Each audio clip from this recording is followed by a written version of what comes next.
Thanksgiving 2 is a really brilliant episode of The Middle. This is the 9th episode of the second season. This is directed by Ken Whittingham. And as always, there will be spoilers from now as I go through the episode and share some thoughts. And there are a few parts of the narrative, so I'll talk about them in turn. Most of my thoughts revolve around Mike and his father and brother, but we have a few other parts of the narrative as well. But obviously everything's tied together because the entire thing is about Thanksgiving.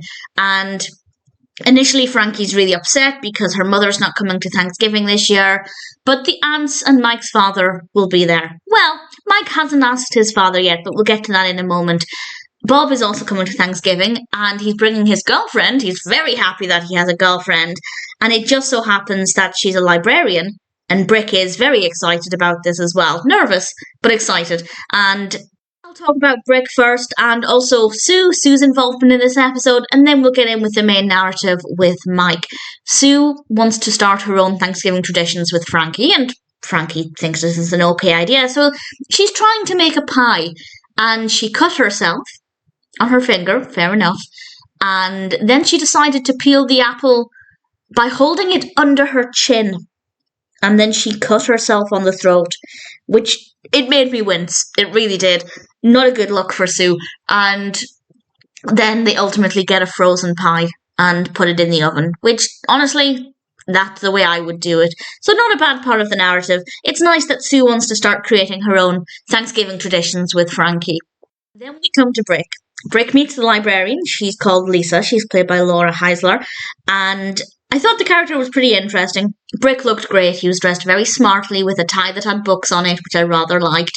And he and Lisa have some really great conversations, and Bob feels cast aside because he can't really talk about books and literature the way that Brick can.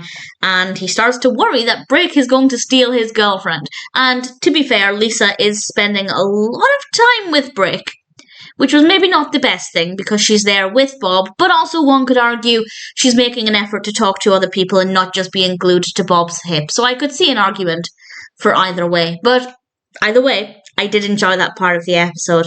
Definitely something that felt rather relatable for me because talking about books is a really great comfort, and this is something that was definitely apparent for Brick and Lisa. And then we come to Mike. As I said at the beginning, Mike's father was going to be at Thanksgiving, but he kind of hadn't asked him yet, so he goes to see him, and a neighbour happens to tell him that he was taken away to the hospital, and when we get there, it turns out he broke his hip 3 weeks ago. But he didn't tell anybody because he didn't want to be a bother, and obviously he says he's going to Thanksgiving, and Mike also has to go and invite Rusty, his brother, and it turns out Rusty's house had burned down. And again, Mike's brother, Rusty, didn't want to be a bother, so he didn't phone anybody. And I think it's safe to say Mike would also have the same attitude as well. They all end up going over to Thanksgiving. They're not exactly very talkative with each other, and they both have problems. What's going to happen after Thanksgiving, because Mike's father can't get around completely on his own yet, and Rusty has no house. So Frankie suggests that Mike tells them his idea, and Mike came up with the idea that Rusty could move in with their father, and then Rusty would have a place to stay, and Mike's father would have somebody to look after him. And Mike does eventually suggest this, and both Rusty and Big Mike's father, were kind of just, I don't want to be a bother, I don't want to make anybody feel out of place, and I feel like at some point you need to bang people's heads together and tell them that they need to look at the bigger picture and not just worry about being a bother. And then we have a really interesting scene because Frankie is on the phone to her mother, who does phone and say, let's meet for Black Friday shopping, and they end the call. Frankie says, I love you, and Rusty mentions to Frankie that a waitress, it's quite a bizarre story, but a waitress had told him that if Big Mike had said he loved him to Rusty, Rusty's life could have turned out completely differently. And I think it's the first time we see any heck man showing that they wish they had more emotion in their life and people to say they loved them more. And I think it was quite an interesting look at Rusty's character, and she tells Mike this, and she tells Mike that Mike should get the ball rolling by saying I love you to Big Mike, and then Big Mike will hopefully open up and say it to him and Rusty.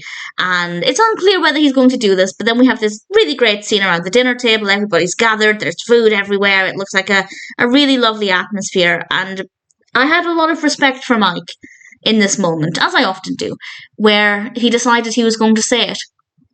And he did. He said, I love you to his father. And it was a really lovely moment. And then it was kind of frustrating because nobody said anything. So Frankie decided to say she loved Mike and she loved her kids. And everybody started saying, I love you to each other. And it was really sweet. And still, Big Mike said nothing, which was really, really frustrating. But I think it does also show that not everybody is going to be comfortable with that, even when they're encouraged to say I love you. And after watching a game together, Big Mike and Rusty have their version of a heart-to-heart where they both agree, yeah, Rusty can stay with Big Mike and it'll be a good way to move things forward. So it was quite nice to see that, but I got really emotional at the end when Rusty hugged Mike, and it was really sweet to see, and apparently it's the first time Rusty has done that, and it was a really emotional moment. Mike didn't like it. Mike was very comfortable that entire Thanksgiving, but I think it's what Rusty needed. Maybe Big Mike needed it. Regular Mike, not so much, but I think it was a nice opportunity for things to just be a little bit different. And I guess Thanksgiving is a good time as any for those things to happen. So I thought this was a really great episode. Really thoroughly enjoyed it. I don't know if I have any personal highlights. I guess I do. Mike saying I love you to his father was a pretty powerful moment. Rusty opening up to Frankie and then hugging Mike at the end. Sue cutting her chin just because of how dramatic it was. And the conversations between Brick and Lisa. Needless to say, I thought it was a pretty good episode. Thanksgiving 2 is a rather moving episode of the middle, and certainly one that I really thoroughly enjoyed.